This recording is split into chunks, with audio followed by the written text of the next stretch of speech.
Hey everyone, it's Craig from Flying Wheels. Welcome to my Flying Wheels YouTube channel. I own a car dealership and auto repair shop, so from time to time we come across problems that we have to figure out on our own. I have a 2013 Ford Focus that wasn't opening from the trunk button or the remote. I know it worked in the past, but when you hit the remote twice, it wasn't working. If I push the trunk back just enough, there's a trunk actuator.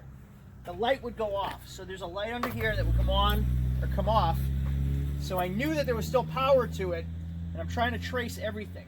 Now, if I opened it from here, I'd have to crawl in the car, through the back seat, open it from here, I would get power again. But as soon as we came to this point, it wouldn't work again. So here we would have power, here and below we wouldn't have any power. So as soon as I got it working, I'd shut it, it would be inoperable again. So what I did was trace the wires from here. I traced the wires all the way down the trunk lid into the corner of the pocket of the trunk. If you look here, this was taped from the factory with electrical tape. When I peeled the electrical tape back, I found these two wires frayed.